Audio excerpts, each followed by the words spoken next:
Ladies and gentlemen, on behalf of the Illinois Power Agency, I would like to thank you for coming to today's stakeholder workshop for the Indexed REC Procurement. This is for the procurement of RECs from utility scale wind and solar projects, as well as for brownfield site photovoltaic projects. My name is Benjamin Chi. I'm with NERA Economic Consulting. NERA is the procurement administrator for the Illinois Power Agency. And presenting with me today is Director Anthony Starr with the agency, as well as Mr. Brian Granahan, Chief Legal at the agency, and Ms. Sarah Duffy, Associate Counsel for the agency. We have here as well Ms. Katie Olandi, who is also with NERA. Over on to the next slide. Before I begin, I will like to proceed with a number of housekeeping items. So first, we have set aside 2 hours for today's workshop, so you can plan your time around what we have for today's workshop. We have about 30 slides prepared, and we may skip over some of the slides depending on time. This workshop itself is being recorded, and the slides will be made available on the IPA's website after today's event. For today's agenda, we will provide a regulatory background and context for why we are here. We will talk about some of the items that we have solicited comments and have received them, which will become the discussion points for today's workshop, and we'll engage you on those items at the workshop here today. We will then move to what you can expect for the upcoming fall 2022 RFP in the fall, and the changes that are going to be coming out from the long-term plan that has been approved by the Commission. And then we will end off the workshop with just a heads up on the timeline, and mainly to focus you on the immediate near-term timeline for soliciting your written comments on the contract and proposal requirements. The posture we have today is really to reflect on lessons learned from the procurement event held in spring, and to listen to you, the stakeholders. This is meant to be an interactive event to engage stakeholders in dialogue, and so this is the opportunity for you to engage with us and also to ask any clarifying questions you may have. The format for today is really to discuss items and then open up the floor for questions before we move to other areas of discussion or topics. I will provide some instructions on how you can unmute yourself. But before I do that, I'd like to invite Director Anthony Starr, the Director of the IPA, to provide us with the regulatory background and to say a few words and opening remarks. Director Starr. Great, thank you, Mr. Chi. And thank you everybody for joining us today for this workshop. So what I'm going to do is just spend a few minutes to give a little bit of background and context for why we're having this workshop and what we're hoping to achieve. And then we'll really be getting into the heart of the workshop as Mr. Chi has been describing. So as background, I suspect most of you who are on today's workshop are familiar with this overall arc of events, but I just want to walk through it quickly. The Climate Equitable Jobs Act, or Public Act 1020662, passed last fall and became effective in September, culmination of many years of effort by many parties to make significant changes and updates to Illinois energy policy. One piece of that was to revamp how the Illinois Power Agency conducts competitive procurements to procure renewable energy credits from utility scale wind, utility scale solar, and brownfield site solar projects. We'd had run a number of procurements flowing out of the Future Energy Jobs Act of 2016 in previous years, but the Climate Equitable Jobs Act, or CEJA, basically had some significant changes to the structure of how we conduct procurements, particularly the move towards the concept of having an indexed REC price rather than a fixed REC price coming out of competitive procurements. It also contained a provision that we've seen happen several times before in the history of the Illinois Power Agency Act, in that we normally develop what's called a long-term renewable resources procurement plan, or prior to that, we had sort of integrated plans of both electricity and renewables, and then conduct procurements based upon those plans. But at times, the General Assembly has asked us to conduct procurements prior to a plan being developed and approved by the Illinois Commerce Commission as a way to really sort of jumpstart desired policy outcomes. In this case, increasing the number of renewable energy credits coming from utility scale and brownfield site projects.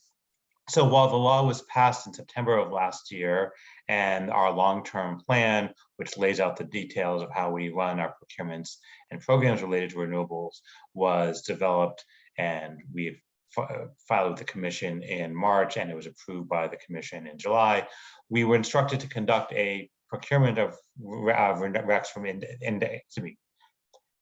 We were required to conduct a procurement for Indexed RECs prior to that plan being finalized, and that was a procurement event that happened in May of this year. We now have a long-term plan that's been approved by the Commission that codifies certain aspects of how we will be conducting procurements going forward. We're right now in the process of updating the plan based upon the Commission's order, and we'll be filing a final version of that hopefully by the end of the month. One aspect of the excuse me, of the long-term plan that was approved by the Commission is approving a cycle of having utility scale and brownfield procurements twice a year. So we have a procurement plan for this fall, and then we'll be planning one again for next sort of late spring or summer. And so continuing that sort of cycle going forward is our proposed approach to having procurements. Next slide, please. So we conducted our first procurement under the Indexed REC model this spring in May. We had set some goals based upon the provisions that were added into the Illinois Power Agency Act for our numerical goals for utility scale wind, utility scale solar, and brownfield site solar projects. Again, all these goals set in annual quantities of renewable energy credits. The average winning bid price coming out of this was $52.43 a megawatt hour. This is an indexed price, so the imputed REC price would be over time will be the difference between that price and an energy market price. While we held this procurement, we did not meet the targets that we were shooting for. We did have 4 utility scale solar projects totaling nearly 400 megawatts, 300 megawatts selected, 1 utility scale wind project, and 1 brownfield site solar project. So these quantities were not obviously what we were hoping for in terms of the results of this procurement. So that then raises a number of questions about what issues are there that are internal or external to the procurement process, and how can we address them?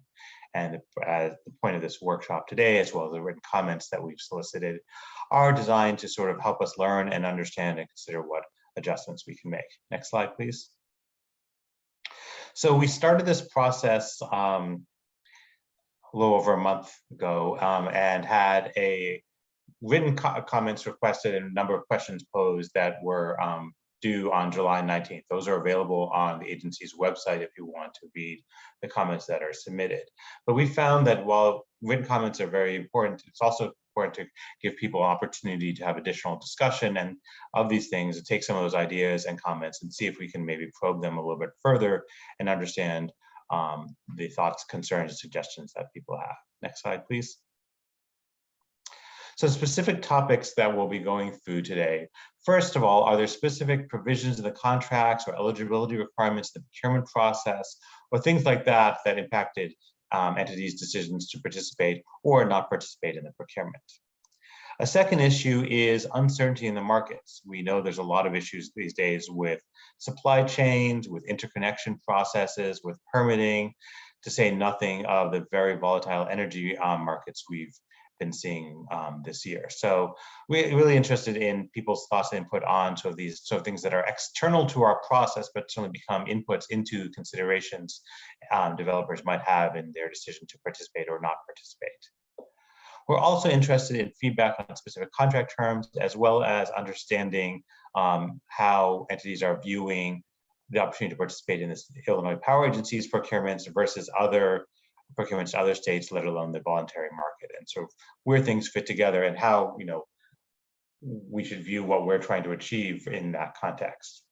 If there's specific issues stemming from the long-term plan approved by the Commission, or we've also heard some concerns about what the renewable portfolio standard budget in Illinois looks like over a longer term, we're interested in hearing some more feedback about that.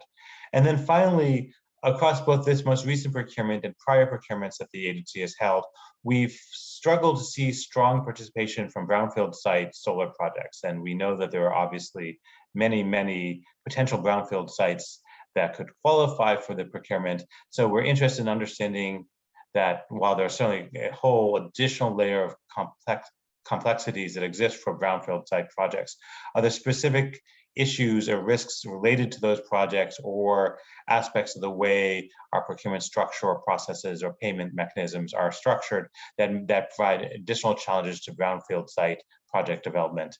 And we're interested in feedback on things we might be able to do to address those risks. Obviously, any things we consider in terms of procurement approach we take have to be consistent with the provisions in the Illinois Power Agency Act, the Public Utilities Act, and our long-term plan. But we're interested in what we can do in the short term to consider, make adjustments within those parameters. We're also interested in longer-term feedback, both in terms of as we think about the next long-term plan, what potential changes we may be able to consider there. And then finally, if there are some issues here that are things that ultimately may require legislative changes, we certainly are interested in those as well. Well, obviously, that will be the decision of the General Assembly to make. The extent to which we can provide feedback on what's working and what's not working in the current paradigm will be something that will be helpful longer term as we think about how to build better energy policy for the state. I believe with that, I'll be turning it back to Mr. Che. Thank you, Mr. Starr. So over on to the next slide. So here is how you will be engaged today in the format that we have. So starting from this point forward, we will dive into some of the more meaty discussion points, a summary of which I will provide on the next slide. But here, just wanted to note for you that we will pause throughout this presentation to allow for your comments to be heard. And the way that this will work is we will go through a couple of slides at a time on a particular topic. We will stop and you will see some of these icons throughout the presentation. These are sort of cue that we will be stopping to take some of these items for discussion. These are items that are flagged by us as stopping points. So where we should be taking stock of and pause to take your comments.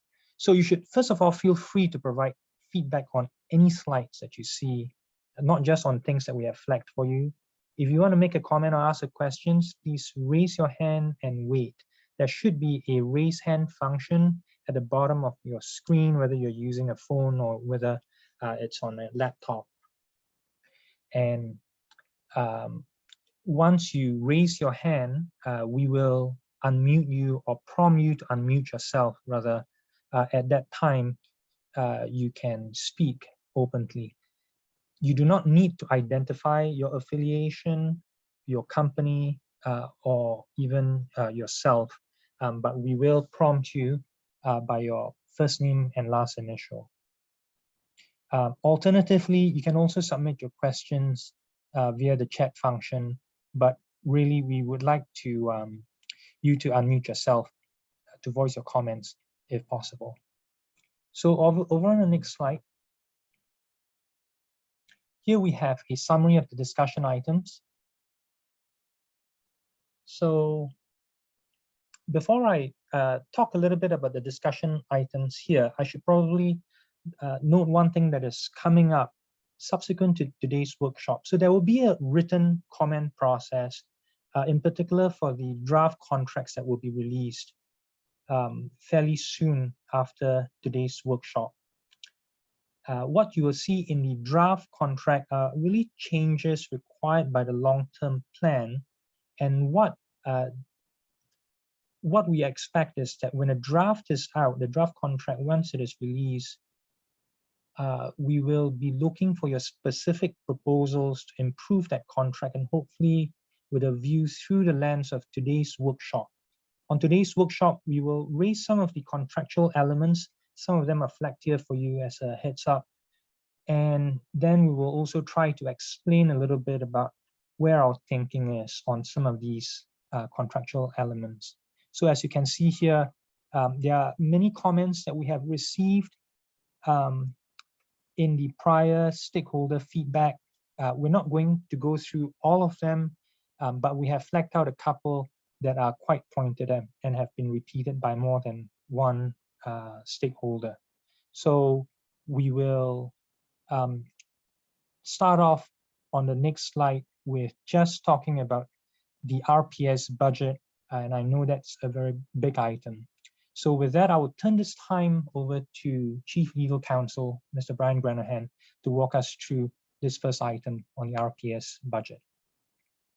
Thanks, Ben.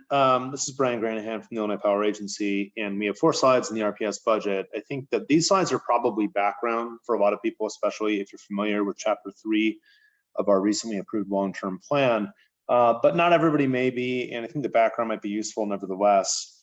And then at the end of this, the hope is maybe we can get some feedback on what we can be doing as an agency to try to provide certainty that money will be there to pay down REC delivery contract obligations, and then also if there's work product we need to produce, what that would need to look like. We oftentimes don't have great visibility into what financing parties need, so that sort of feedback in more specific terms I think would be very helpful to us. So just in this slide here, it's a brief overview of how CJA has changed the Illinois RPS targets and goals. What was a 25% by 2025 target is increased now to 40% by 2030, with a further target to reach 50% by 2040.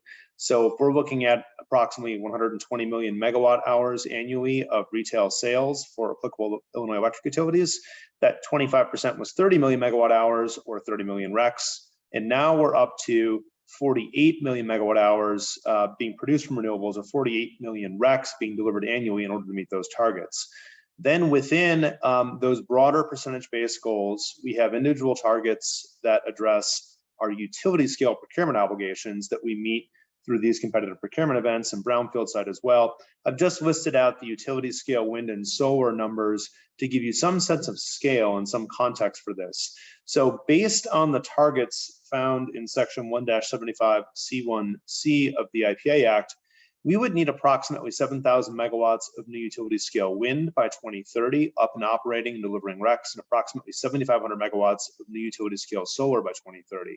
Hopefully that serves to underscore the ambition of CJA and also the degree to which we want to get this right. So if we're going to try to approach these numbers and hit these targets, it's very important that this process is effective in facilitating the development of new utility scale wind and new utility scale solar in Illinois. Now, with that sort of ambition in the goals and targets, we also have corresponding changes to the state's RPS budgets. And as we go to the next slide, that gets into exactly how those budgets have changed. What was previously a 2.015% rate impact cap applicable to 2007 rates is now 4.25% applicable to 2009 rates.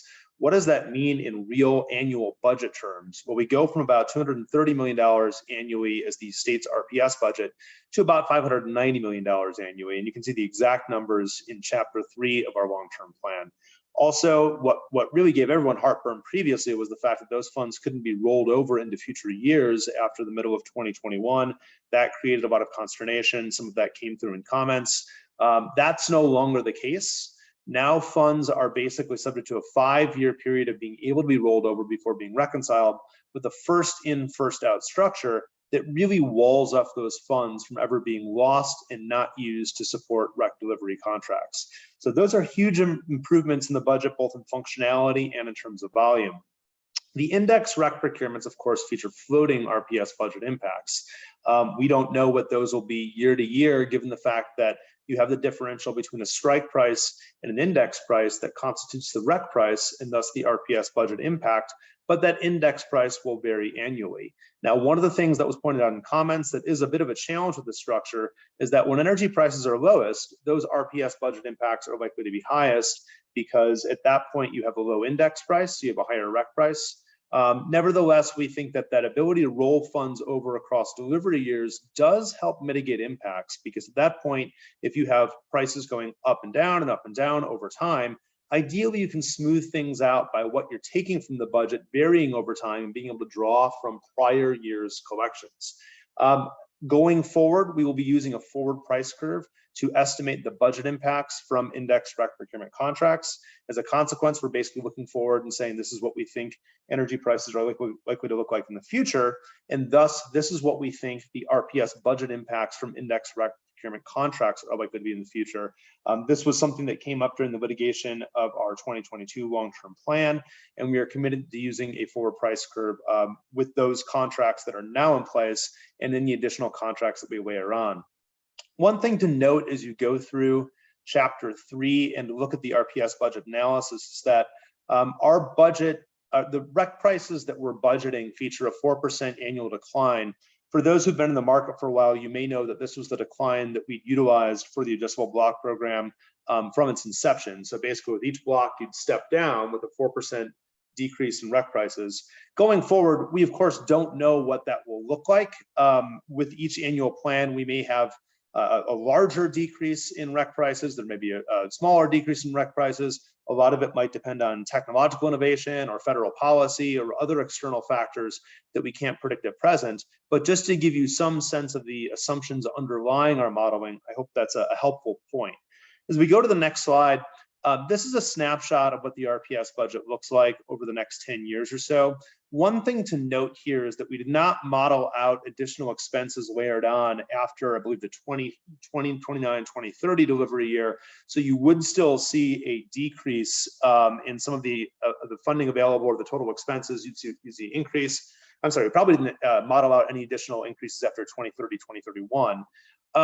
So this gives you some sense of what we're looking at as the annual expenditures under what we projected to date.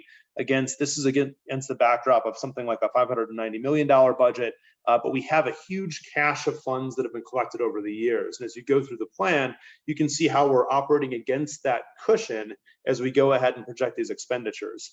But we certainly don't know necessarily that we'll be spending this much on the adjustable block program. As it stands right now on block reopening, we had categories that weren't near filled, and these assumptions assume that those categories and the block sizes are filled year over year. So they're really almost maximum spends from that standpoint, because we just don't know whether there's going to be that much interest in, say, the public schools category or other categories that are new through CJA. And then as we go to the next slide. So this slide gives you a sense of what those projected expenditures mean relative to the amount of funds that we have available. That green line is the total available funds. So that includes funds that are drawn over from prior years. And the bar graphs constitute the expenditures that are outlined in the prior slides table. So as you can see, based on this projection, we have a fair amount of cushion going forward, even if we're spending about $600 million a year, because we're drawing upon funds that were previously collected across 2017 to 2021. We're drawing upon the first year's expenditures that weren't fully made relative to the amount of collections. And that gives us a pretty significant cushion where even if we're spending basically the full RPS budget year over year, we're still in a really good place in terms of the overall RPS budget, because we've drawn those funds forward from up to 5 years of prior year's collections. And so we hope that that sort of an illustration may give you some, hopefully some assurance that we are on stable footing when it comes to having funding available to meet REC delivery contract obligations under these indexed REC procurements. You know, we're projecting what looks like basically about a $600 million cushion. So that's pretty strong going forward in our eyes. But what we are interested in feedback on is if there's any other way or any better way to present this information that would help you when it comes to getting your projects financed. So with that, I don't know, Ben, if you want to open it up to any questions at this point in time to take feedback from stakeholders, but hopefully that was a helpful overview. Yeah. Thank you, Brian, for the overview on the budget. So I think this is a very important topic. There are many questions and comments that we have received on written form in the past on the RPS budget. What happens when the RPS budget, if it runs out of money, and how it affects the contracts? I'll stop here. If you have comments, questions, please do raise your hands so that we can allow you to speak. Again, you do not need to identify yourself. You just need to raise your hands and voice your comments or ask your clarifying questions. So just stop for a few seconds here. Please raise your hands now if you have something to comment on.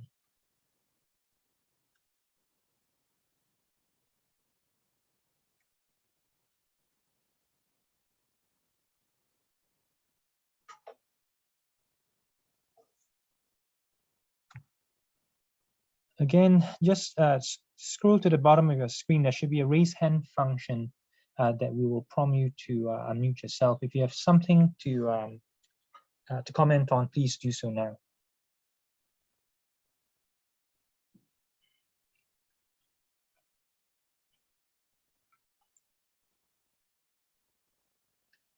Okay, I'm not seeing anyone raising their hands, so I will move on to the next item.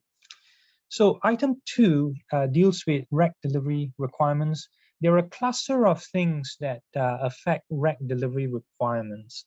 And we're kind of looking at a very holistic approach to thinking through what works and how to make it work, and how to make it work for both buyer and seller.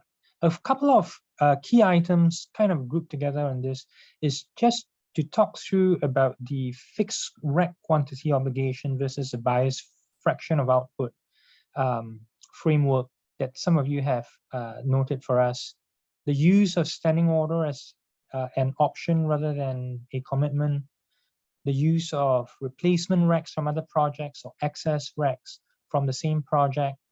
How to think about degradation factor or perhaps factors that could be used in the contracts for different technologies. And also key to that is how do we measure performance, delivery performance under the contract, and what the remedies would be if the system chronically underperforms under the contract.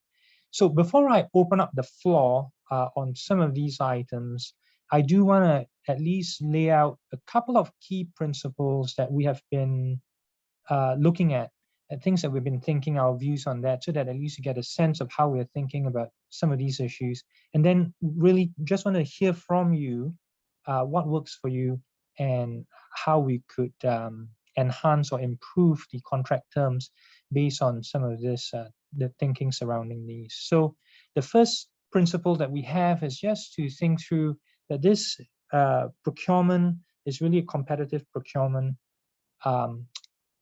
from a state that sponsored the procurement, and the bid quantities, what you submitted as the quantities that you're bidding on, has an impact on the procurement. There will be people who will be awarded a contract, and then because of the quantities that you put in, some people may not get in and receive an award. So we take these bid quantities very seriously because it has wider implication on the procurement. So bid quantities are committed obligations under the contract. That's the first item we have our thinking around. The second is that once we have some assurance that as you bid seriously into the procurement process, that you have some way to hit those targets.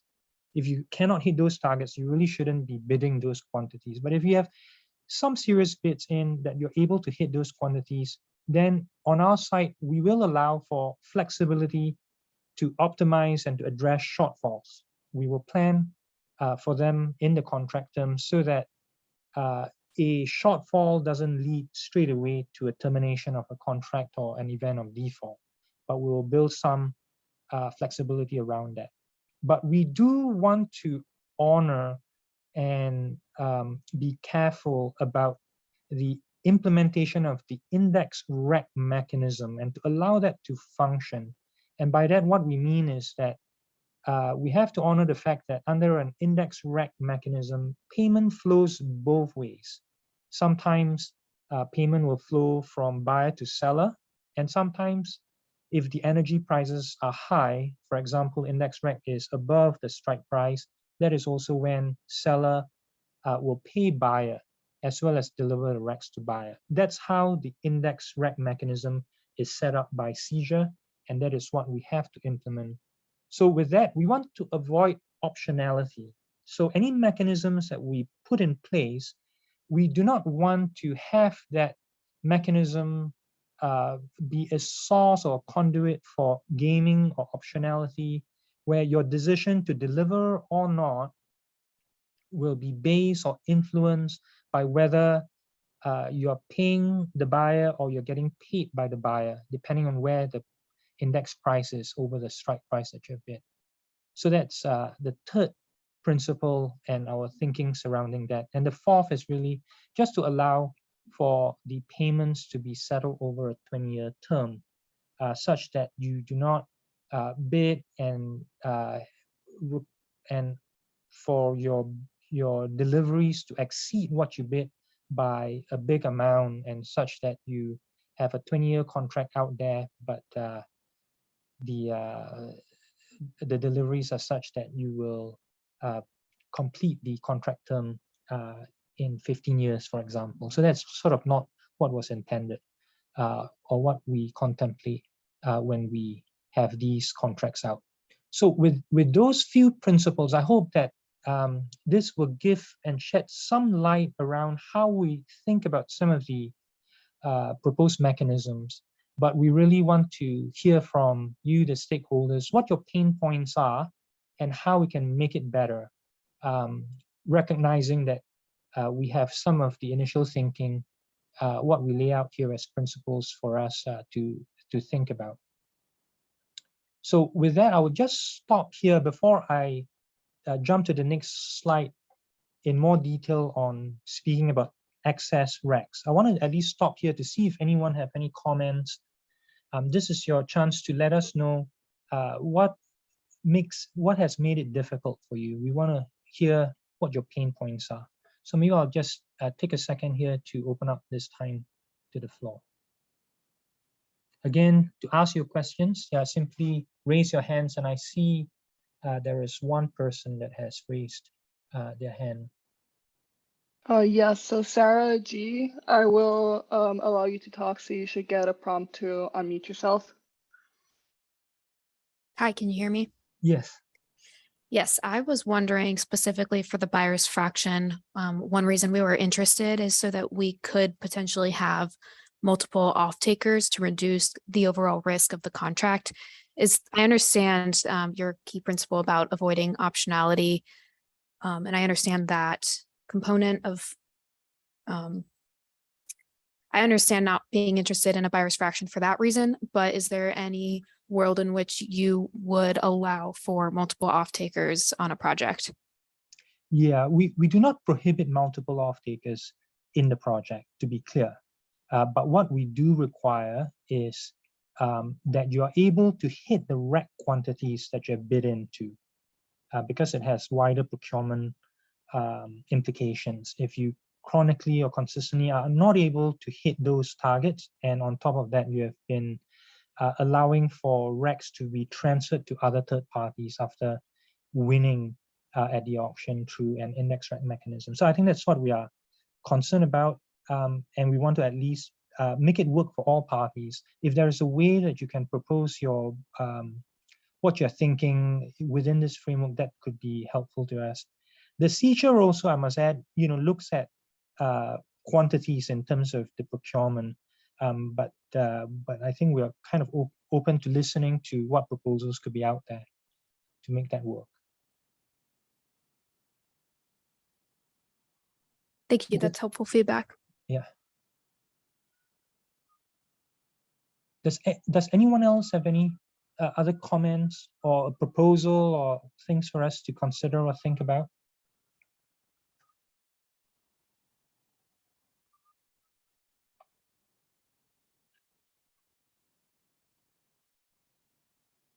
Yeah. Okay. Just to be clear, we're not boxed into any one procurement framework. We are open in our thinking, but we do want to ensure that we have sufficient safeguards as we think through the issues and the mechanism, and we are I wouldn't say less interested, but we are more interested certainly if the mechanism can tie in more holistically to other key elements that we are looking to safeguard and to think through. And we are very interested certainly to provide flexibility for you to optimize and to address shortfalls as well. We'll turn over to the next slide, slide 16. We'll talk about excess RECs next. So this is another topic that has come up repeatedly in different forms. The item here on excess RECs has to do with what happens if you have a shortfall. And currently the contract is set up where you have to enter into an event of default. You really have to miss more than 3 years of contract obligations. You have to have 3 shortfall years. It doesn't need to be consecutive. And on top of that, the amount of shortfall has to exceed the annual quantity, 1 year's worth of quantity, for you to be in an event of default. On top of that, what we did was to waive all the requirements for the first stop year and the first full year. So potentially, you're looking at fulfilling 18 years of REC obligations, and to ensure that within those 18 years, the amount of REC shortfalls does not exceed the annual quantity. So that's sort of how we thought about providing the flexibility so that you're not unduly penalized for not meeting the REC obligations. There are a couple of people that have raised this use of excess RECs to fulfill the annual quantity shortfall. I appreciate that. These would be, again, excess RECs, meaning RECs produced in a different vintage year to be used in a particular year where you are short to meet the delivery obligations. Because of the Indexed REC mechanism, payment flows either from buyer to seller or from seller to buyer. So the question I have is, if we were to allow excess RECs to be delivered, how should they be compensated? Or would they simply be a transfer of RECs to meet the shortfall without a price, meaning you transfer the RECs for free? But if it's not for free, then would you be basing the index REC or the excess REC based on the vintage of the RECs for which they have a price? But the price could potentially move both ways.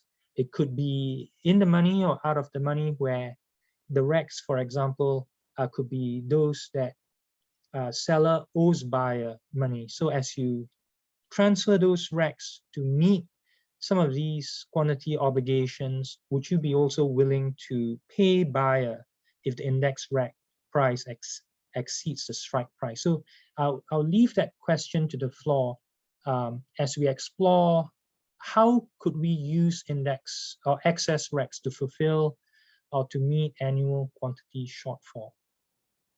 Again, this has been raised a couple of times. I think the principle here is we're just trying to avoid optionality as we think through how we could use excess RECs in this context.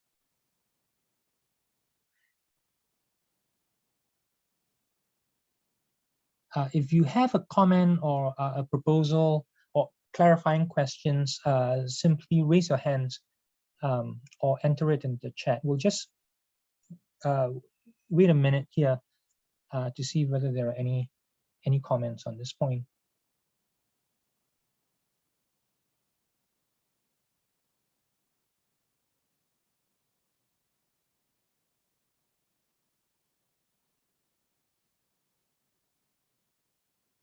Again, if you have a comment or question, simply scroll to the bottom of the screen and click on the raise hand sign and you'll be released to unmute yourself.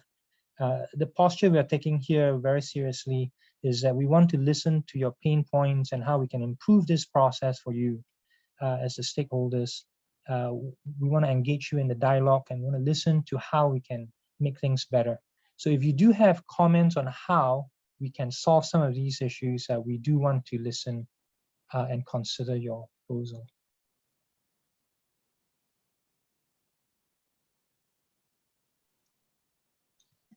We have received one question via chat. So Sarah G, I'm gonna allow you to talk in case you'd like to explain in a little bit more detail. Yes, thank you. So the question said you can receive payment potentially based on vintage of the RECs, or you also mentioned potential no payment for the RECs, but would you also consider the payment based on the vintage of a future REC shortfall year? So if these excess RECs fulfilled any gap that we had in a future year, could we at that year use the payment? Yeah, I think all are good proposals, Sarah.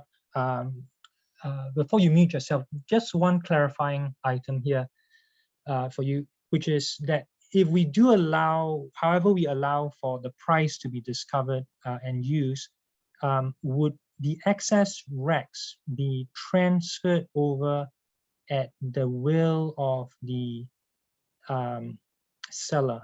Meaning that could there be a situation where when the contract is in the money, you will choose to transfer the excess RECs, and when it is out of the money, you will choose or opt to live with the shortfall?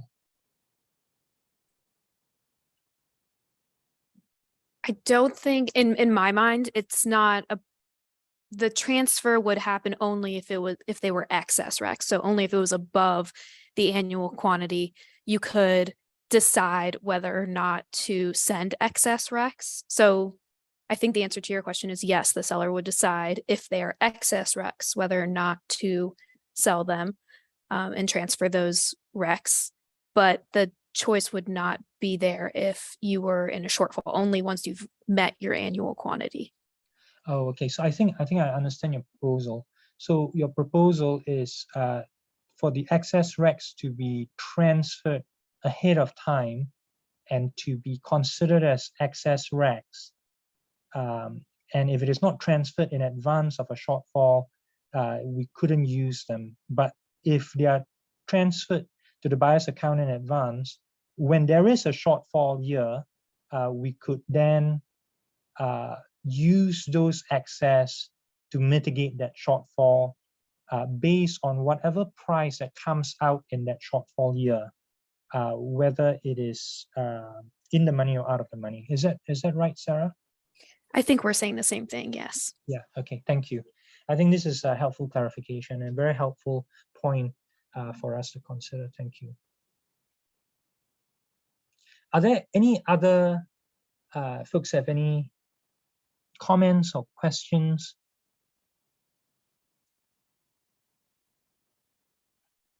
Okay, I don't see anyone else. I will move on to the next slide. Standing order. So the standing order issue, I think, comes up in at least two places, as far as I can tell. So I will try to explain them. There are two different scenarios. One, the easier to understand reason why people want to not have the standing order, I think, is so as to allow for a buyer's fraction for some third party to also be part of the offtake. And by so doing, you have to rethink about how we think about the contractual delivery obligations. So I think we talked about this a few slides back on buyer's fraction. We're looking for any proposal that can kind of holistically tie all the items together. But I think without the buyer's fraction in as an issue, I don't think folks are really raising the standing order issue in that light. The other place where people do look for the standing order to be an option rather than a requirement is so that they can be more flexible, as I understand that, in terms of when they want to send the recs or transfer the recs over to the utilities, and potentially in some cases could have the ability to choose whether they want to be in a shortfall year or not. So the key principles that we are kind of our thinking surrounding us is that the bid quantities, again, are committed obligations. The seizure requires us to implement the Indexed REC mechanism based on generation and price, the LMP, the index price, on an hourly basis. So we are really looking, to understand and really keep faithful to the mechanism. And that is why we are requiring the standing order, all recs to come in first. If it is in excess of the delivery requirement, we will return it back to you.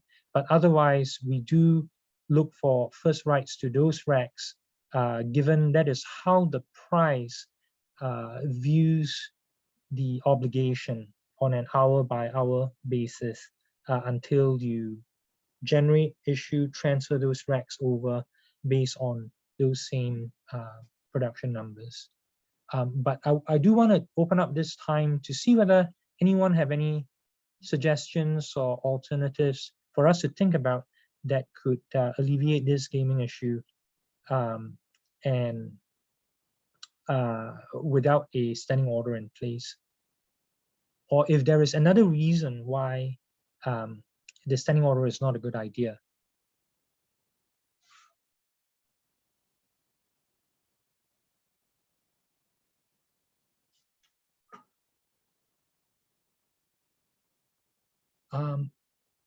Is there anyone that likes this idea of standing order, by the way?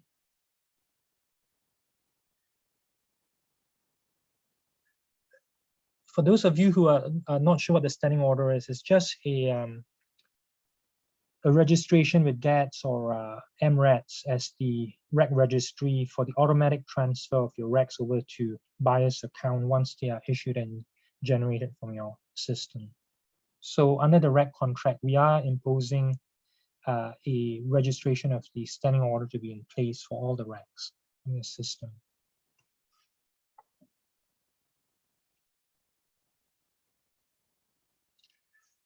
I'm not seeing anyone raising the hand. Julie, is this anyone in the chat that you're seeing? Nothing at this stage, Ben. Okay, thank you.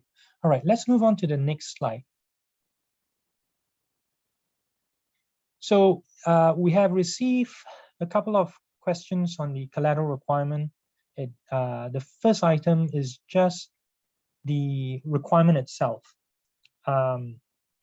We have seen both positive statements affirming that we have calibrated this right, as well as others who are asking for a lower requirement. But we want to hear, what the alternative proposal is. If we have not calibrated right, we do want to know if you have seen other calibrations that can be supported and how robust that is. The collateral requirement is just there to mitigate against a underperformance of the contract, or if something goes bad. So that's just the collateral requirement for seller. We did also receive a number of comments related to bilateral credit. Some folks do want to see collateral requirement posted by the buyer counterparty, the utility as well. We want to hear what stakeholders here have to say if they could open up. We could open up this time. Our thinking, first of all, is on the bilateral credit issue for utility procurements is quite atypical. We have not seen that very, prevalent in other jurisdictions. But want to kind of hear what stakeholders have for these types of requirements. So please raise your hand and we'll release you to unmute. Thank you.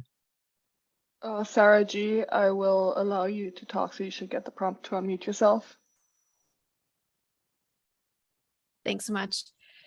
Yeah, I just wanted to address this point. Earlier in the presentation, you discussed the RPS budget and that you think that the budget is more than sufficient to cover the cost of these contracts, but the section 5.4 cost recovery is a really big issue for financiers on our project. So I think that the buyer's collateral would be one of those ways to show financiers that you truly believe that you are in a good place to cover the cost of these contracts, and would just be a better mechanism for us to have some additional support when we go to financiers. Yeah, okay. I might ask a clarifying question, Sarah, on this point. The posting of collateral is usually tied to some trigger. Otherwise, if the trigger is not there, such as an event of default, even if they post collateral, you really couldn't draw on that collateral. But I'm struggling a little bit to understand what that trigger would be if you're looking for buyer to post collateral, and if you're looking at a non-payment as provided in section 5.4 to be that trigger and to be deemed as an event of default for which you would draw on that collateral. So what you're saying is the non-payment from section 5.4 could not count as a trigger? What I'm thinking is section 5.4 acknowledges the fact that the legislation allows for that non-payment for the utilities. If they couldn't recover or collect that cost, they couldn't pay, and they are paying everything once it is collected. They are collecting all that seizure allows them to collect. And so if that is not contemplated in the law, once we do collect the collateral from buyer, how will it be useful? I am struggling to see if 5.4 is in place, then that non-payments pursuant to 5.4 would not be considered an event of default, lending to the use of the collateral, unless I'm misunderstanding what you're saying, that simply collecting the collateral itself has an impact. I actually have to think about how to respond to that, so I can include that in future comments. Okay, thank you. Does anyone else have anything else to add? Ben, this is Brian. The one thing I would Brian. say is that to Sarah's point about future comments, anything that comes up here where you feel like you want to present maybe a more refined response, I think we're interested in getting as much feedback as possible through the rec delivery contract comment process. So I would not be against taking a kind of a wide view of what can be commented on through that process. More information is always better than less. Yeah, thank you, Brian. One other thing to add, as well as Brian touched on the contract comment process, is that we typically hear of your pain points through the comment process, how you want to change certain requirements. And more rare is whether we have calibrated right. I think that has value to us as well, because as we change some of the elements, we have 2 rounds of comment process coming up for the contract. As we change some of the elements pursuant to 1 or 2 commenters, it may affect and may have unintended consequence for others. Unless we hear from all of you broadly that some things are done right and that you support that, we will not see that and know that fact. And so I do want to encourage all to take that in mind and consideration as you submit your comments. So we do want to hear things that are bad as well as good in your mind about the contract.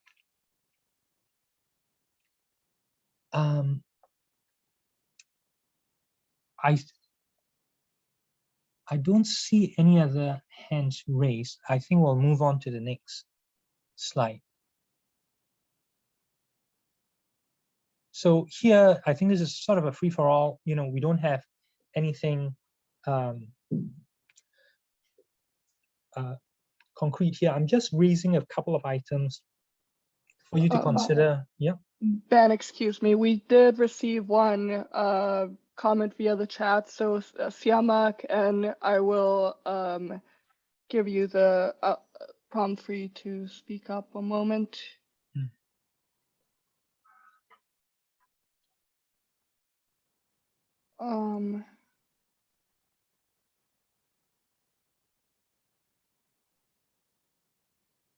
Maybe we can go to the prior slide.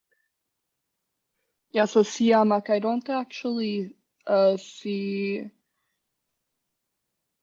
your profile here. So would you mind sending the via chat, and we will discuss, or join via phone, and we can give you the opportunity to speak up via phone?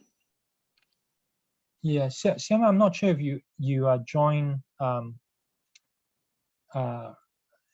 appropriately through the link that was sent. If not, after you send in your chat, I do encourage you to maybe drop off and sign back on again. And for others, if you are on and you could not raise your hand for any reason, simply message us through the chat function. And we'll make sure that your questions are addressed.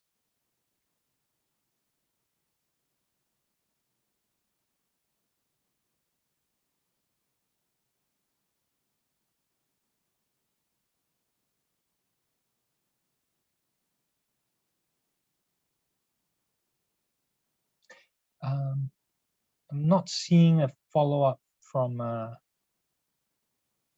CMAC.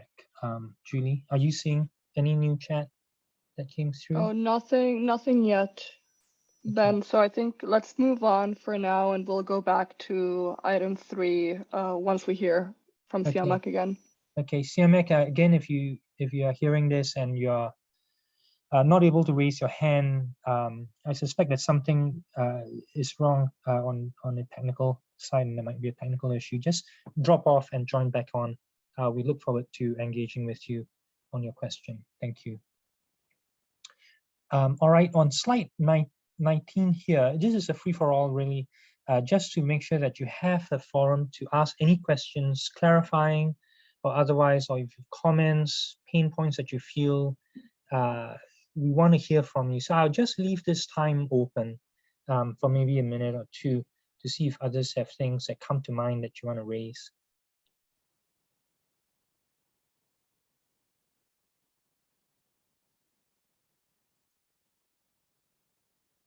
I see that Siamak just chatted back to say that he's on. Are you seeing, Julie, his profile? I am not seeing it. One moment.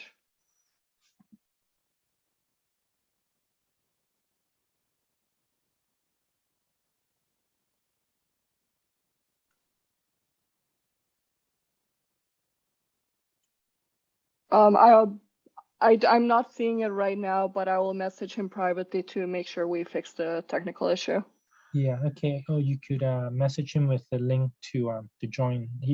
I'm not sure if he joined through some of the Zoom link to get through.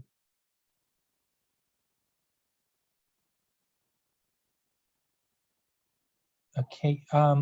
Before that, on slide 19, yeah, I just want to pause here very quickly before we end off the contract items. You know, this is really a free-for-all. Please do raise your hands now if you would like to speak, or could also send us a chat to let us know.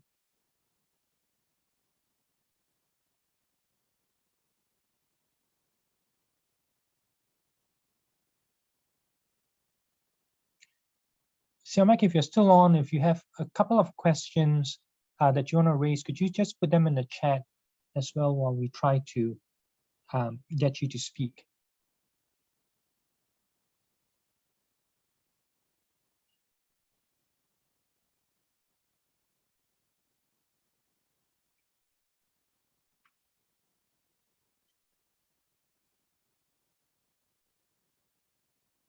Okay, I see someone seems to. Siamak, could you try speaking now?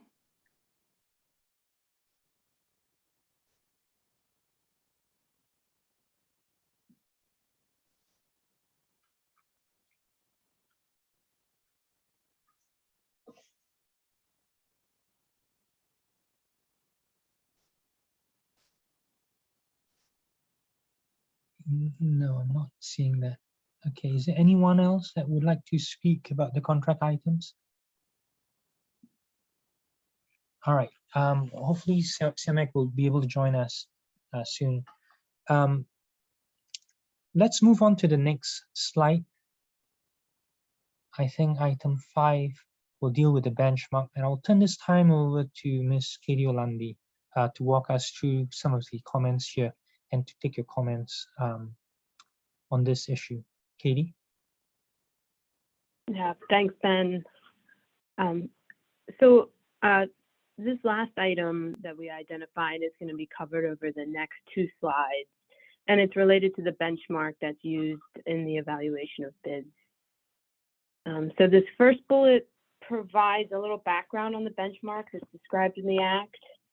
So as required by the Act, benchmarks must be kept confidential. The Act also states that RECs procured cannot exceed benchmarks that are based on market prices for like products in the region. They shall reflect development, financing, and related costs resulting from requirements imposed through state law. If price benchmarks for like products in the region are not available, then the procurement administrator shall establish price benchmarks based on publicly available data on regional technology costs and expected current and future regional energy prices. So as you know, the benchmark is expected to be market-based. You know, we issued the request for feedback and posed questions regarding uncertainty in markets and how these factors impact a project's development timeline and costs.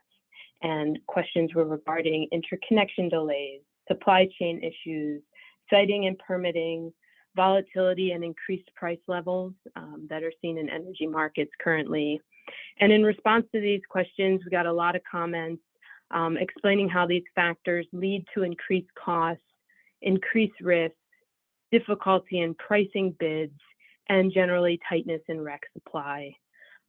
Commenters, you know, said that the contract has to provide flexibility in the start of the delivery date, and the benchmark should account for these costs and risks.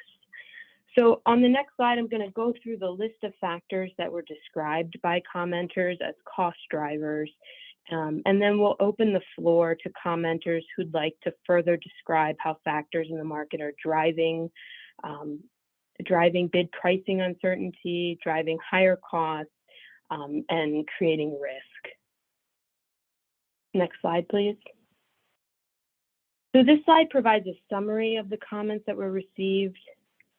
There are drivers at the national and regional level.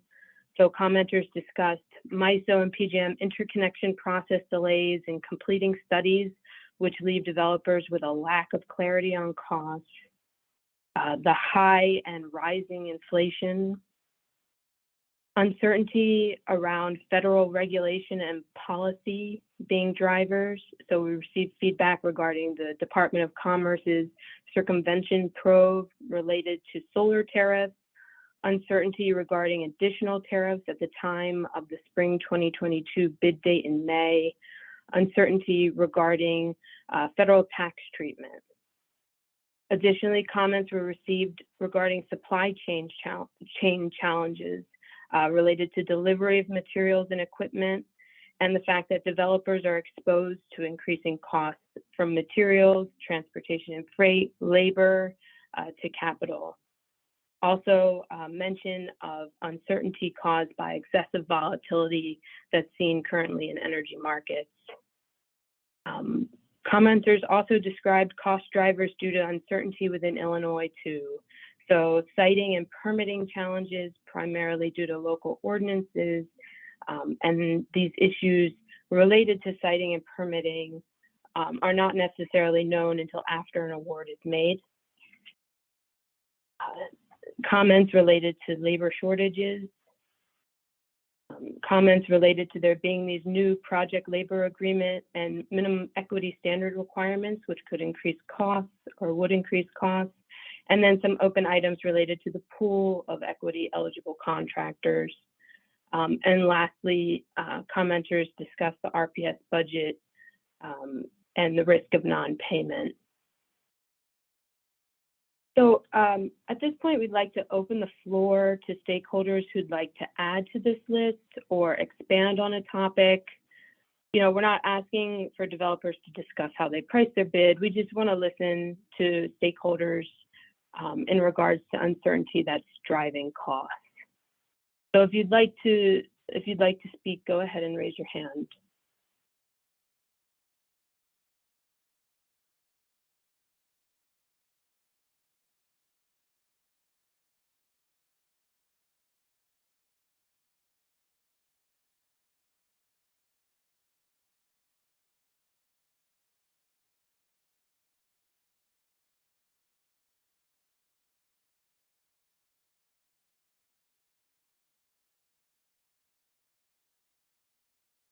I'm not seeing anyone raising their hand at this time, but we do thank all of the commenters for submitting their comments and providing this list. I think we can move on to the next section then, and I'll pass it over to Sarah Duffy at the Illinois Power Agency. She's going to provide an overview of the changes for the fall 2022 RFP and beyond that are stemming from the long-term plan proceeding. Oh, it looks like we did get a question. So Chris K, I will allow you to speak up. So basically, you'll get a prompt to unmute yourself. Hi, can you hear me? Yes, we can. Great. I guess more of just a question. Is there,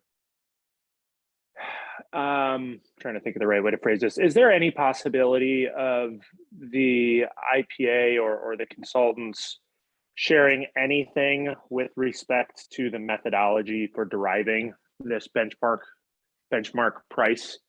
You know, I know what the statute says, you know, like products in the region. To my knowledge, there are no similar products to an index rec in this region. You know, this is a very dynamic, fluid time, I think, in our industry, and very difficult to set prices for projects when there's really no negotiation whatsoever. You know, it's a totally blind bid, and we don't even get any feedback of how far we were off on, you know, how, as I understand it, a seller would not get any sort of notification or anything like that if they exceed the benchmark price, and by what amount. And so, you know, I think all of these different things that are listed on this slide are sort of add together as being a risk that will increase prices relative to, and some of these are consistent regardless of what your offtake situation is, right? You're going to have some of these same risks if you're selling to a voluntary corporate purchaser. But the reality is you can negotiate with those entities. You can describe to them what's going on in the market, and you can understand, they can understand how you're getting to your price, and you can understand how they're getting to, you know, their price. And there's just none of that transparency in this process, which, as you can imagine, can make it pretty difficult to establish a strike price.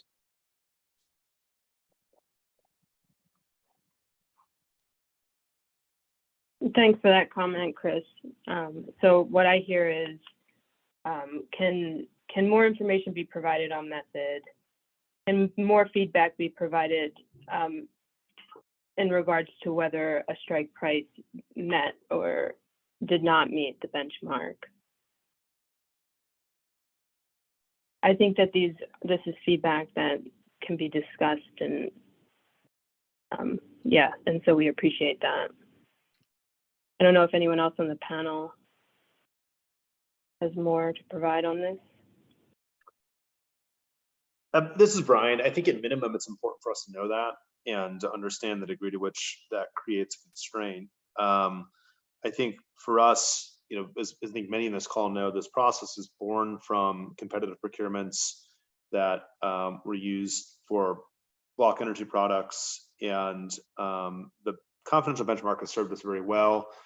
Ported over into competitive procurements that were used for supporting the development utility scale projects through REC delivery contracts, and now we have an indexed REC structure, which some of the same dynamics are still there as were there before, but now it's perhaps a little bit different because there isn't this third-party off-taker that's being taken into account in conjunction with what might be available with the REC delivery contract. You know, what we can promise to do at least is to go back to the statute, go back to past practice, and just make an assessment of whether there's more that we can do here. And then obviously we want to put that through a policy lens too, is, you know, what we're hoping for is that parties are bidding a price that's reflective of their costs and not necessarily reflective of what they think they can extract from the process. So, you know, we'll just take a look and see if there's more we can do on it. And certainly at minimum, file that away and ask ourselves bigger picture questions about how to make this process all more functional. And this is Chris K again. I'll just make one more comment, and I appreciate the willingness to kind of think more thoroughly about that. You know, putting yourselves in our shoes as a potential seller, there are multiple options for these projects in terms of the commercial offtake, as you're well aware. And you can look at any sort of third-party reports with a target audience of corporate buyers, and the underlying message that we've seen in those reports for the last few quarters has been that corporate buyers need to get more flexible in order to secure projects. There is the demand is exceeding the available supply of these projects due to all the constraints that we're talking about. And I think corporate buyers are hearing loud and clear that they need to be more flexible than they're used to. And we just haven't seen that same willingness on the part of the IPA. And so, you know, I think if the hope is that this will be a more productive, successful process in future procurements, yielding more projects, then I think the IPA is going to have to take these comments to heart and think creatively about how it can compete against these corporate purchasers, because that's what's going to continue to happen from our perspective. So thanks again, and you know, glad to chat offline outside of this at your leisure if you'd like. Thanks, Chris. I do see another hand raised. Julie, can you? Yes, so Sophia D, I'll allow you to talk, so you should get a prompt to unmute yourself. Hello, can you hear me all right? Yeah. Hi, Sophia. Hi. We really appreciate the opportunity to comment, appreciate IPA's openness towards dialogue here. Just taking a step back, want to support Chris's previous comments.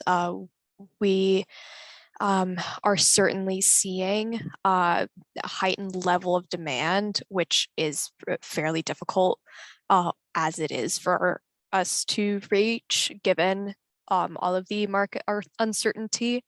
And I guess just a little bit of insight into our thought process is, I suppose when looking at the different opportunities in front of us, when we make commitments, and especially commitments that have consequences, we want to make sure that there is a very clear path for us to be able to deliver on those commitments. The IPA utility scale REC procurement is certainly something that we are interested in participating in, and hopefully look forward to participating in the future.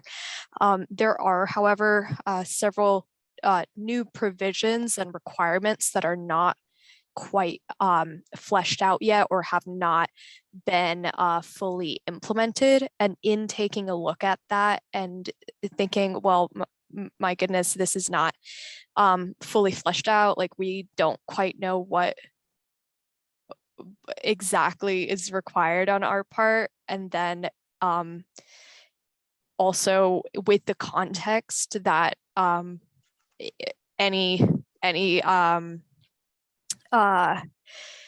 suppose there is some vagueness in the language at certain points in terms of what compliance and non-compliance means. We certainly want to participate in future procurements, and we didn't want to close off any doors by taking compliance risk when projects are not, or I suppose programs are not fully developed yet. So I would say that while that's not like that wasn't the full picture for sure, but it certainly was a consideration for us. Just to recap, there a lot of demand and struggle to keep up in terms of supply, and then also we don't. There is a risk in having new programs and requirements and complying with those. So we certainly look forward to providing comments on specific contract terms. Like we said, we're interested in future participation, but just a little bit of insight into our thought process, at least. Okay. Thank you. Thanks, Sophia. And I am really sorry to hear that. Certainly, it is not our intent to let any ambiguity of the requirements linger. But just out of curiosity, on the requirements that you're saying that are not fleshed out, could you give a couple of examples so that at least we know what they are and have a way to address them?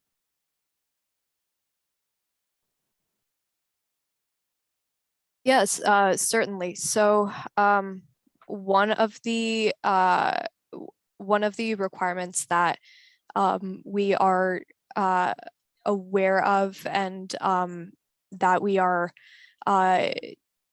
continue to look forward to, making a path to comply with are, the minimum equity standards. We know that we sympathize with the fact that there is a requirement to include this as procedure. And we also sympathize with the fact that the program build out is not quite, it is not fully under IPA's purview. And when it comes to making sure that there is a labor pool to comply with these programs from a program that does not yet exist, this is something that we essentially it's something that we don't quite want to sign up for if we don't know that the pool is going to be there. And of course, we're happy to help develop that pool in any way. And we appreciate the IPA's efforts in making the in looking at the waivers and all of this. To give a little bit more context as well, when the REC procurement was occurring, some pieces of the long-term plan had not yet been finalized. So it was kind of a bit of that ambiguity was questioned for us, but like I mentioned before, of course, there are other contract terms that have been brought up by very thoughtful questions previously, which play into this. I'm just bringing up a piece of the consideration for us. Yeah, thank you. I appreciate your question here. Just for avoidance of any ambiguity or doubt, the first Indexed REC procurement has excluded all the minimum equity standards requirements. you have read the seizure, it has that, but the first procurement itself does not contain any of those requirements. But we will segue now into talking precisely about these minimum equity standards requirements, which we will introduce and hopefully will disambiguate what the requirements are in this next section. In the interest of time, if others still have questions, we will talk about the minimum equity standards first, and then we will circle back to see whether there are any outstanding questions. So with that, I'll let Sarah Duffy, Associate Counsel of the IPA, to lead us through. Sarah? Thanks, Ben. Yeah, that was a really good transition. So if you can go to the next slide, I'm just going to start with an outline of what this minimum equity standard is under the law. So there's several sections in CEJA, starting with section 175C10 that establish diversity and equity requirements for our programs and procurements. Section 175C10 specifically establishes this minimum equity standard, and this standard does apply to our competitive procurements. The law requires that the starting point or the first annual minimum equity standard begins at 10%. And so that is the standard that will apply to the projects that win awards in the upcoming fall procurement. What this means is that at least 10% of the project workforce associated with that winning project, those 10% of the workforce must be equity eligible persons or equity eligible contractors. I'll go over the definitions, the definition of that term on the next slide. So this 10% number for utility scale projects will be fixed for the entirety of the contract. So any contract awarded in this fall procurement will have a 10% standard, and that will apply even if construction doesn't immediately occur in that year, but several years down the road, it will still be 10%. As those who have read the legislation will remember, the IPA is directed to increase this minimum equity standard over the next 8 years through 2030 to reaching 30%. And so for utility scale projects, the standard that is in place at the time of the procurement event will be the standard that applies for that contract going forward. A couple of clarifications on that. So this standard applies for all of the construction and actually also applies to non-construction work as well, as I'll get to on the next slide. For construction that has already occurred, if the project has already been energized, the minimum equity standard will not retroactively apply, but it will apply to maintenance work and non-construction work moving forward. If construction is ongoing at the time of contract award or has not yet begun, then the standard will require 10% of that project workforce for the construction activities to be those equity eligible persons. We have laid out the reporting requirements in the long-term plan, and those will be finalized when we post the final plan after the ICC, which has approved our plan as of July 14th. We will also include some of those reporting requirements in the draft contract, so please have an eye out for that. We are going to ask for a kind of first or preliminary compliance plan within 30 days of the ICC approval of the RFP results, but we're going to fold in a full compliance plan closer to the time of construction for those projects that have not already been built, because we know that it's there might be additional work, and especially in tandem with labor requirements that need to go into developing a full compliance plan. Next slide. Sorry, can you hear me? I've gotten a note that I'm a little hard to hear. We can hear you fine, Sarah. Yeah? Maybe just move a little closer to the mic, but Okay. you're fine.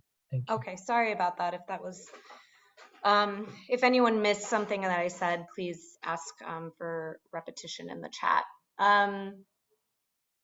So as I mentioned, we are looking at the project workforce as the baseline for how to apply this 10% standard.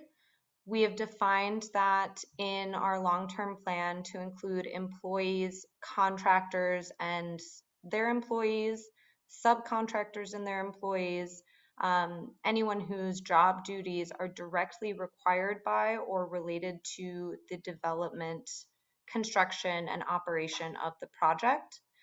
This will include both project installation workforce and those working in administrative, sales, marketing, and technical roles where those workers' duties are directly related to the project, and those workers are located in Illinois. And by located in Illinois, we mean that they work in Illinois. So if you have people on staff working in other parts of the country, they would not be included in this standard. And the definition of equity eligible persons is essentially 4 categories. It's defined in statute, and it's tied mostly to graduation from one of the job training programs that are established in CJA, or status in one of these 3 specialized categories. So whether the person has graduated or been in the foster care system, if the person was formerly incarcerated, and if the person has a primary residence in an equity eligible investment community, which is also defined by statute, which we'll get to in the next slide. But I just want to note here, these are fairly narrow and rigid definitions. We're working with DCEO on making sure that we have as up-to-date a list of all of the different programs that are being run through the CJA training programs. And they are working to stand those up, but I do know that there are still job trainees from the Future Energy Jobs Act training programs that would qualify even if the CJA based programs are not up and running yet. Next slide. As I mentioned, the equity investment eligible communities are defined under the law. So these would be communities in which a primary residence would make someone qualify as an equity eligible person. This would include our 3 areas as established under the Cannabis Regulation and Tax Act, and also the environmental justice communities that are delineated through our Illinois Solar for All program. We have maps of both of those designated communities available on government websites, and we will be regularly updating the EJ communities maps. I think we're due to update that map this year. Go ahead to the next slide.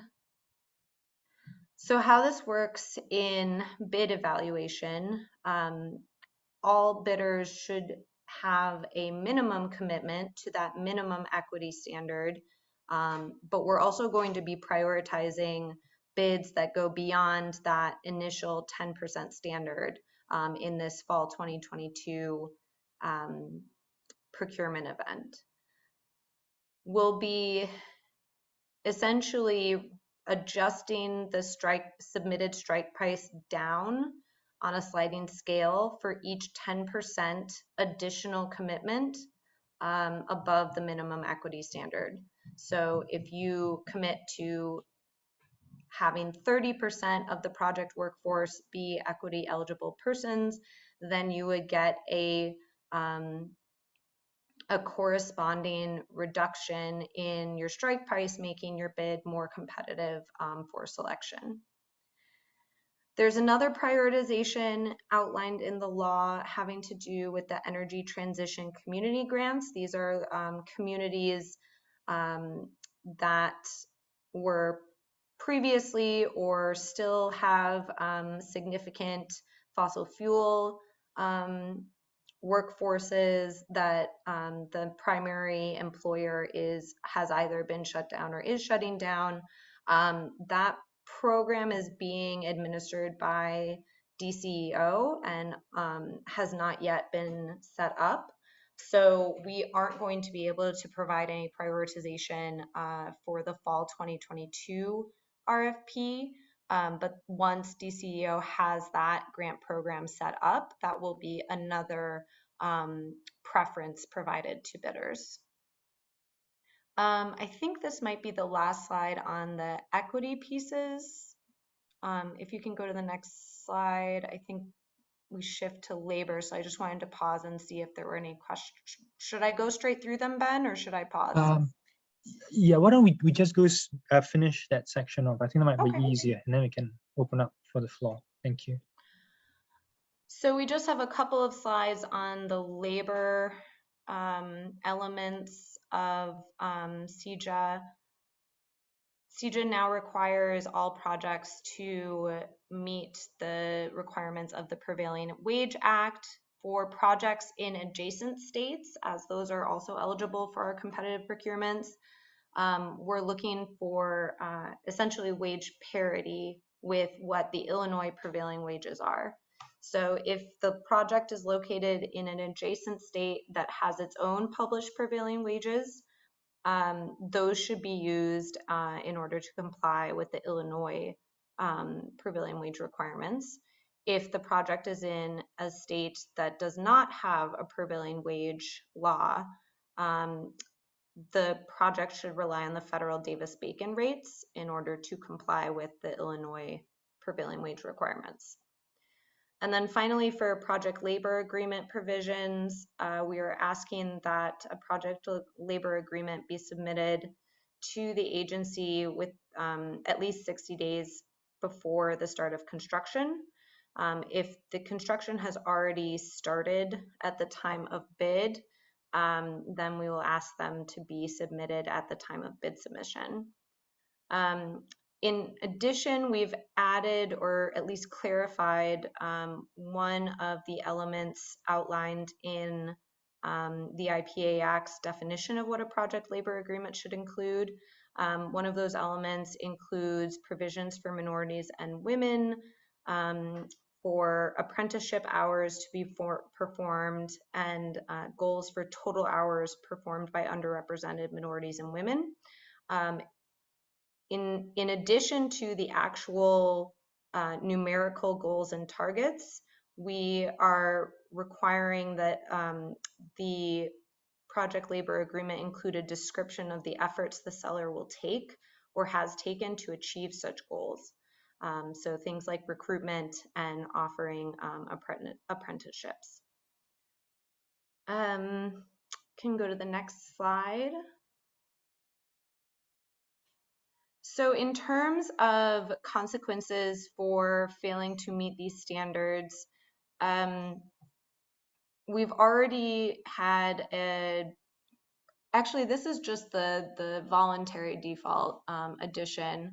So if there's a voluntary default by the seller for just electing to sell RECs to another buyer,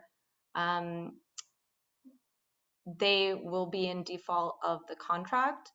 Misrepresentations, particularly in terms of diversity and equity standards and the labor agreement requirements, will result in a 2-year suspension from participation in future events. And if it becomes clear, or if there's evidence of bad faith that in providing false information, misrepresentations, or knowingly making those commitments without intent to follow through on them, there might be a permanent ban on eligibility for incentive funding. I think that was my last slide, Ben. Yeah, thank you, Sarah, for that very lucid explanation of the new requirements stemming from the long-term plan proceeding. So we'll now open the time back out to the floor and see whether you have any outstanding questions. I know some of you have questions about the minimum equity standards. If you have any further clarifying questions, maybe we'll start there. Please do raise your hands or put it in the chat so that we can have them addressed while we are here, and while we have Sarah here, Duffy here with us to explain and clarify any of these requirements. Anyone have any questions on this last section that we have just gone over? Feel free to raise your hands and we will clarify and explain them again if it is unclear.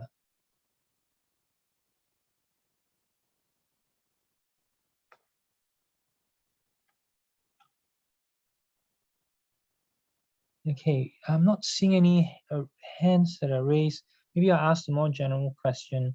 I think we're coming to fairly close to the end before we have a couple of reminders and what the timeline is going forward. But as we finish up all these requirements here on this slide 28 up to this point in time, are there any questions from the floor?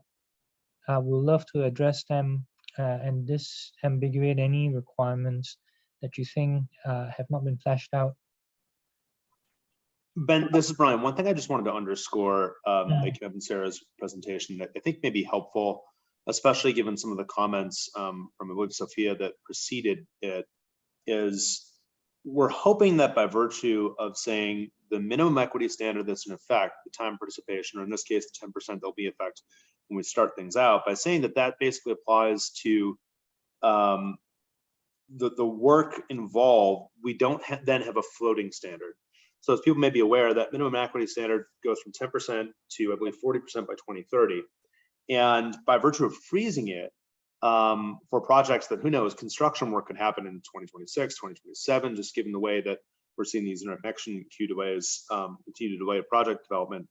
We're hoping that's helpful, and we're hoping it starts to provide more certainty around how these requirements apply, and then how you can figure that in to your participation in these procurement events. If that's a useful feature, it'd be good to hear that. If there's something more that is helpful to be provided, it'd be useful to hear that as well. And Brian, one thing that I forgot to mention, we do have a waiver process for this, and we are, well aware that DCEO has not stood up these programs yet, and that there might be fewer available equity eligible persons to hire than will be in future years. And so we're trying to think about how to include that contextual fact in our evaluation of waiver requests.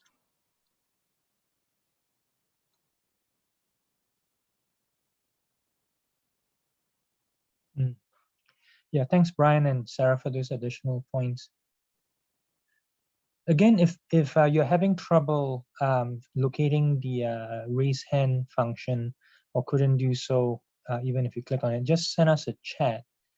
Just want to take a minute here to see if anyone has any outstanding questions not addressed, any pain points you'd like to raise with us here before we proceed to the last section of our presentation on timeline and what to expect next. If you have, please raise your hands now. Also, one reminder is that anything related to the procurements, we do have a very active FAQ protocol in place, and it is our responsibility to make sure that if you have questions on the requirements, that they answered adequately and provided to you in writing. So if you ever find yourself in a place where you're wondering what the requirements are and are unsure, we do ask that you submit the form through the procurement website. We do look forward for a 2 working day turnaround for your questions, but we will get to your questions as part of this procurement process. Not seeing any hands raised. Maybe I'll ask Julie, can you confirm there are no new chats that came in? Correct, Ben. No new chats. Okay. I will now invite Katie Olandi to bring us home. Thanks, Ben. Next slide, please.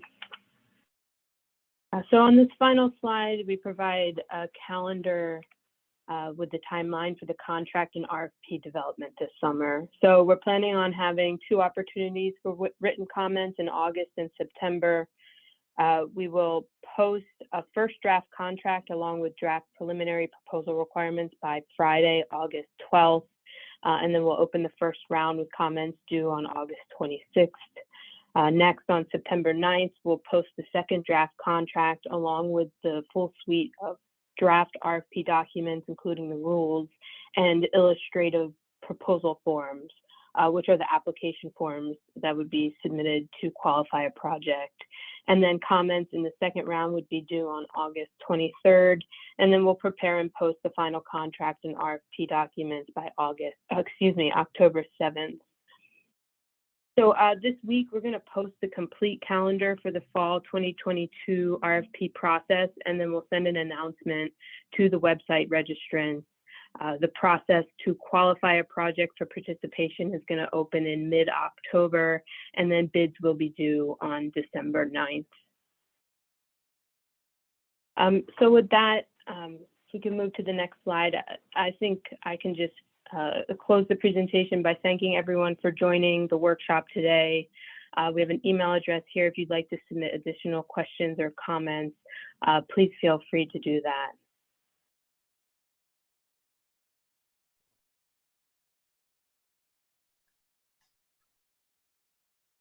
Yeah, and on behalf of the agency, thank you for coming to today's workshop. We look forward to your future participation. If you have not registered on our website to be on the distribution list, please do so you do not miss out on any upcoming announcements. You may now disconnect. Thank you.